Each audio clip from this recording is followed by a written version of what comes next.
So what's he want us to do? I don't know. I think he wants us to come up with an idea But it's for him. It's his show. Try to tell him that as well. It's every week, though. Yeah. It's a text message Thursday. Hey. Oh, hey. We were just talking about you. Okay, we need intro ideas for Black Panther: Wakanda Forever. Anybody got anything? So I did the last MCU movie, Thor: Love and Thunder, and Wright came, and we got a lot of hits on that one. People seem to really love it. I know it's a school night, but a little bit of Mountain Dew, he'll be game. Man, I'm not going to lie to you. I don't want to work with Wright again. You just kind of hurt my feelings, you know? He's 9. Anyway, Omaya, you have any ideas that you might want to, throw out for this?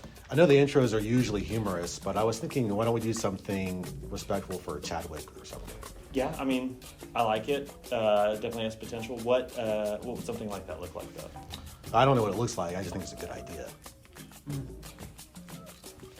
Okay, that's fair.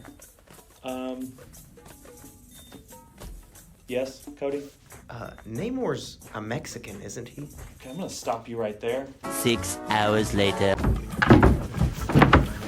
Wakanda Forever! It's the worst idea I've ever heard. Like, the worst. It's better than nothing. I mean, I don't know that it is.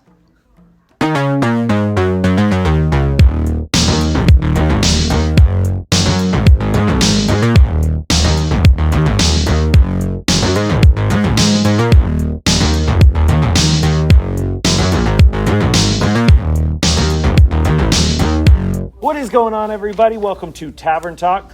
I am Philip, and joining me this week is Mr. Omaya Jones. Thank you for returning, actually. You're Thanks back. for having me. Yeah, this was great. Yeah. Really excited to be here. I can't say thank you enough for taking the time out to be here. Pre-pandemic, you curated the Arkansas Times film series, and it kind of slowed down a little bit during COVID, but it's coming back. That's right. We took almost 2 years off for COVID. Yeah. And we started back a few months ago. And so for the rest of this year, we'll be doing like every other month. Okay. And starting back monthly in 2023. Nice. Okay. Well, where can people get ticket information or find out more information about the series going forward? If you go on the Arkansas Times website, you'll see a write-up, you'll see dates, you'll see times, and then also there'll be a print in the magazine. There'll be a print write-up as well. Well, cool. Well, we'll definitely put all that information down there. Definitely check that out. Tonight we're talking about the sequel to Black Panther. This is Black Panther: Wakanda Forever. And obviously, if you clicked on this video, you probably know what Wakanda Forever is and all the stakes that it had going into it and everything. But obviously the bit here is we just walked out. We haven't even walked out of the theater yet. So what is your initial reaction to Wakanda Forever? I love this movie. Okay. I'm very excited. I have this general critique of some of these superhero movies, which is that they don't always feel like real movies. Mm-hmm. But this one felt like a real throwback to the kind of thriller or action film that you would get in the 90s or early 2000s, or like a superhero movie before they became a shared universe. Yeah. So there were some hints of that, a little bit. But for the most part, it was pretty self-contained. It told a real story. It was really grounded as well. Yeah. And I was really surprised just how well it pulled off everything that it had to. Yeah, no, that's kind of one of the things I was surprised about as well, is because we didn't know exactly how Ryan Coogler, who directed the first film, co-wrote both of these films and directed this one as well. We didn't know how he was going to handle, obviously, this untimely death of Chadwick Boseman, how that was going to... obviously they had stuff planned for the MCU with Boseman involved, going forward, and when that happened, clearly had to restructure everything. And so, that's an unenviable task in the first place. But then there's a lot going on here in terms of introducing a whole other civilization culture that is led by Namor. Tina Huerta plays him. And I just have to say, when I was a kid, I had one of those Marvel Encyclopedia books. And Namor was always the one I was like, oh, underwater movie would be so cool. And, Namor, a lot of people will say he's just Marvel's Aquaman or whatever, but I think Namor came before Namor Aquaman. Definitely predates Aquaman. Yeah. He's the first mutant. He's one of the first Marvel characters. He predates Captain America. What the Oh, okay then. Yeah. Well, yeah, that's insane. So I was really thrilled like that we were finally going to get Namor on the big screen. But yeah, he's doing that. He's setting up, a new Black Panther, and just all dealing with the death of Chadwick and kind of like honoring that while also moving the story forward. So many characters here too to just balance out, and he just. It really it almost feels effortless how well he pulls it off, and I was just kind of surprised by how well he was able to make all of those things work in favor of the movie as a whole. Right, I think that's one of Coogler's strengths as a storyteller and a director. Yeah. Is that he hasn't done a ton of movies, Right? But like from Fruitvale Station to like Creed and the first Black Panther, he's phenomenal at building a world and telling an actual, real, heartfelt story. Yeah. It's almost like a classic sensibility that he has. I was also really excited to see Namor as well, which is kind of weird because, like, growing up, it wasn't like I thought he was the coolest character. Right. But from the moment they started promoting the film, just seeing him, I was really excited to see that. Yeah. Yeah, I mean, you're kind of slightly worried. It's a guy with like wings on his ankles and, underwater. And you saw how James Wan approached Aquaman, and you had, sea creatures playing instruments and things like that. This wasn't The Little Mermaid. Though this was like, I love the imagery they put with, in the comics, is it Atlantis that Namor is from and everything? But they have a different name for it here, and I'm going to mess it up. I can't even remember exactly. It was like Tenoctin Italukan. or something like that. Yeah, that's wrong. Italukan. But Connected to like Mayan. Yeah. Yeah. And so, which was cool too. Like, I love the imagery of that. And then obviously Wakanda has traditional but futuristic at the same time in terms of African culture and everything. And they kind of take that a step further. That is one cool thing about this sequel, I thought, was that whereas the first movie was able to kind of show us Wakanda and everything, this one got to explore it a little more, and definitely the scope was bigger at this one. Absolutely, yeah. You get to see Wakanda as this melting pot for all of these different cultures. Yeah. And everything just sort of comes together. And we also, with the Atlantis stand-in as well, you get to see some of like their culture and how everything works. To me, like the biggest or most impressive thing about this movie is the way it was able to be like a testament to Chadwick Boseman as the Black Panther, and the way it was able to sort of pay respect to him and sort of weave that throughout the entire film in a way that felt natural and cohesive and organic. Yeah, because a lot of the conversation around this, was, should they have just recasted the role? And I just never felt like that was, I don't know, no matter what the story would have been if they had recast, it just felt too soon. And, what they do end up doing is actually kind of staying very close to the truth of what happened in a way. And which I thought was tasteful, and it's done very elegantly, like you were saying. And it does weave it enough, like his memory and his legacy that he left, not just on like the MCU, but on you feel that impact. And I think that was really well done, and just really. You can tell the cast was like bearing that weight as well. Or everybody involved, really, because obviously Coogler was, and I'm sure he uses much of the same crew and everything. But yeah, there was a real reverence to the whole thing. I was actually surprised by how immediately and straightforwardly they addressed it. Yeah. And it just sets up thematically really nicely, because there's like Marvel produces Wakanda Forever podcast, and it's Ta-Nehisi Coates. The first episode is Ta-Nehisi Coates interviewing Ryan Coogler. And one of the things they talk about is just the idea of, like, you have these great men, but then, like, people die. And so, like, it just created this ability to, like, really explore that in a way that was really rich and rewarding. Did Coogler, this is probably getting a little bit into the weeds, but did he say, like, what kind of led him down the path that he ultimately end up going down for the screenplay? I don't think that he goes. Well, what he talks about is how obviously they plan to do this with Boseman. Right. And he talked a lot about how, like, he sent Boseman a script, like a completed script, 2 weeks before he died. And also, and the other things, like, I'm not sure that people realize this, but like Boseman was sick when he was cast as Black Panther. Right. And he sort of worked through all of this. And so he gets the script, and he didn't read it because he was just too weak to read at that point. And then so when he did pass, there was some initial conversation, it seemed like, about potentially recasting.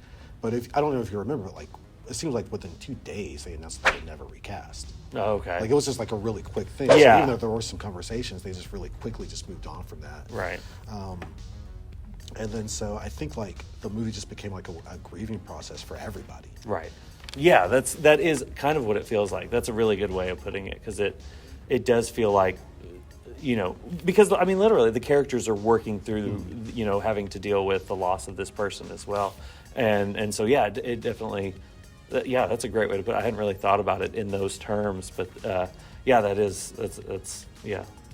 really works for a good way to kind of approach this, I guess, because I really was unsure of like how this was going to go coming into it. And I think that was, there are a lot of questions around it, and how do you do a Black Panther sequel without the Black Panther?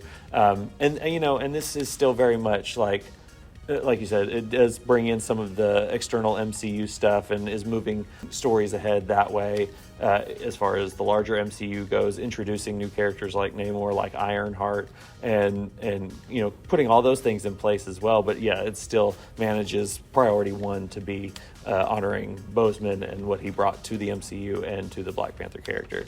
Everything about this movie I thought was phenomenal. The music, Louis Gorson, who has worked with Coogler on every single film. I don't recall the name of the director of photography, but I know, like, it's just a weird Coogler fact. He always works with a woman. Again, it's like a really just solidly constructed superhero. I was going to say kind of in line with like the technical stuff, the sound design, and like you were saying, the score is really good, especially once you get kind of to that third act where the momentum really picks up as far as the action goes, and the score behind that action is really, really cool, and the costume design as well. I mean, just everything. There was, a few nitpicks maybe. We get to be really nitpicky, we get a development in, we haven't even said like Denai Guerrera's name or anything, but the Dora Milaje get a kind of an upgraded suit. I don't know if I was a huge fan of that, but that isn't going to mess up like everything else that looks super cool. But then you have, like, speaking of new costumes, I guess, you have Dominique Thorne, who has been in stuff like If Beale Street Could Talk and Judas and the Black Messiah. She's playing is it Riri Williams? Riri Williams, yes. Who becomes kind of in this movie Ironheart. She'll have her own Disney Plus series coming up. But I'm not I wasn't super familiar before, like the buzz around her in being in this movie and then having her own Disney Plus series. Is how in the comics, where does she come in at? She's a fairly new character. Okay. So full disclosure, I stopped reading comics monthly around like 2006 or so. Okay. But I know, like, so it's post. It's post that. But I know, like there was a Chicago writer named Eve Ewing who wrote Ironheart comic, and that was probably like in 2018 or so. So around there, like last part of the 2010s. Yeah. Okay. Well, that's. And it's interesting. I saw somebody kind of notice that, like, both Doctor Strange or Multiverse of Madness and this kind of center or like move their plot forward based around like this new young female like that is entering the MCU as a hero. Although this does it more gracefully. Right, yeah. Yes, agreed on that one. I liked her character a lot is what I'm trying to get to here. Like, I thought she had really good chemistry with Letitia Wright, who we also haven't mentioned, but we should probably mention her as well. I guess we'll just kind of roll into cast here. Angela Bassett, really... her and Letitia Wright really kind of take the reins here and dominate the movie. Winston Duke is really great. I will say this about Angela Bassett. Part of me is just sad that there's not an alternate universe where she gets to play Storm when she's younger. Right, yeah. She probably actually still could. She could pull it off. Yeah. I wouldn't be mad about it. Yeah. No, she's got, talking about the weight to carry around with kind of the responsibility of this movie, she carries a lot of it. And obviously, she's Angela Bassett. She does it very gracefully and just brings a credibility, again, to like the comic book movie that you're not accustomed to seeing, especially, I don't know about you. Phase 4 has been really, really hit or miss for me, but this is, it's a hell of a way to kind of go out and close out this chapter. And it definitely feels... we should say there's a mid-credit sequence. There's nothing at the end, so you don't have to sit through the whole thing. But the mid-credit sequence, it kind of leaves you on, it really feels like a breath of fresh air going out of the theater, and kind of like we might be headed in a direction where it's like, we're back on track. And again, it just felt like cohesive. Yeah. I think I have had a problem with some of the more recent Marvel movies where they just feel like the goal is to introduce more lore, right? And yes. get you to the next thing. Yeah. And this really was it felt like a story that everybody involved really wanted and in some ways needed to tell. Yeah, exactly. And cohesive is kind of the key word there, because there is like so much he's trying to pull off and so much he's doing. This movie's 2 hours and 40 minutes. Like, there's a lot of stuff going on here, but it does all come together, and just thematically like brings a even like fresher perspective to like, it's not all just simple good and evil. It is, there is a lot of gray areas here, and we get a lot of that with Namor, and the context of where he comes from and how he came to be and everything, and him and Shuri kind of like figuring out how to balance their two civilizations together. I will say, I saw a review refer to this as a slow burn of a superhero movie, which compared to other recent Marvel movies, right. It definitely is, which I think is a plus. Yeah.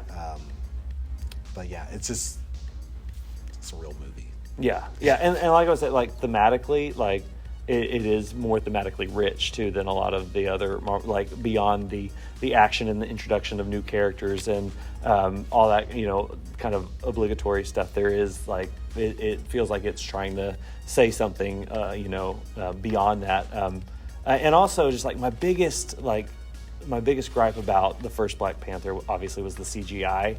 And I just want to say, like, beyond like one sequence here, everything else looked great. Like, I was so happy with how I can't say enough good things about Tenoch Huerta and how he portrayed Namor, and like the design and look of like his civilization, that tribe and everything. Like, I thought that was really cool. Yeah, I will say, like, shout out to them for embracing the weirdness with like the wing. Yes, right. Yeah, right. Like, I just love the fact that they were able to just like say, like, we're going to do it. And then also, yeah, to your point about, like, to me, like, the first Black Panther is, I don't know how long, let's say it's 3/4 of like a really great movie, and then just like the end devolves into this sort of stereotypical, generic superhero fight. Yes. This movie avoids that. Like, Yeah. There's something that was really interesting, and it seemed more honest. Yeah. Yes. Very true. Because it doesn't follow like it still does feel very contained while somehow like connecting so many dots and feeling bigger at the same time. No, it has a lot on its plate. It takes on a lot, just right up front, like we were talking about, and it really does deal with it all in a really well executed manner. But yeah, so obviously this. I feel like we could kind of talk about this for a lot longer, because there is so much movie here to kind of dissect and talk about and everything. But at the end, we always like to do initial reaction ratings. So just coming out of this, what is your out of 5-star initial reaction rating for Wakanda Forever? I think my initial reaction is pretty excited. Again, 5 stars. Okay. I think I'm not sure like what the majority of people, how they're going to feel about this, but if like our theater was any indication, it was, pretty packed theater. There were people cheering at the end of it. I think people, like general audiences, are really going to enjoy this and appreciate how Coogler handled the whole situation he had to deal with. So I'm going to go 4 out of 5. Like, I think it did drag for me a little bit in the middle. Like, there were some spots where I was like, checking the watch, kind of like, oh, what point are we at? What point in the like story structure should we be hitting soon? Where are we at? But then there are also moments where it was like legitimate chills. Just talking about the emotional weight that this carries. It really like hits those things as well. So it's I don't know that it's like greatness. It is I feel like a little too long. I feel like there could have been some stuff condensed there a little bit, and maybe some things saved for other projects in general maybe. But no, it's a solid like 4 out of 5. And even though it is 2 hours and 40 minutes, I can see myself returning to this and maybe appreciating it more in the future. But right now I'm going to go 4 out of 5. I will say I like drag. I like things pretty, so people, you should factor that in. Yeah, okay. No, I like getting like nestled into a movie and like really like living in that world for however long it is. But there were just times like mainly in like the middle sections of the movie where I was just like, okay, like it just kind of felt like we weren't, not like, we were definitely like losing momentum a little bit, but I just felt like it should have been used, like with so much going on, it should have been used more like expertly or something. I don't know. Again, it's after one viewing, we just walked out. That's just, initial reaction to it. But thank you, Omaya, for doing this. I really appreciate you hanging out, watching a 2-hour and 40-minute movie, and then hanging out and talking about it with me. So thank you for doing this. Thanks for having me. Yeah. And thank you guys, for watching. If you haven't already, hit the subscribe button, hit the like button, notification bell. We upload a new review of the biggest release every week. So you hit that notification bell, you'll know when we upload a new review. But thank you. Thank you to the Movie Tavern for letting us see the movie here, shoot the show in their theaters. Until next time, that's it. We'll talk to you later. Peace.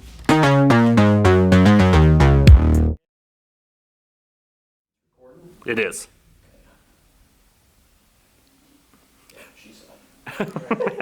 She laughed.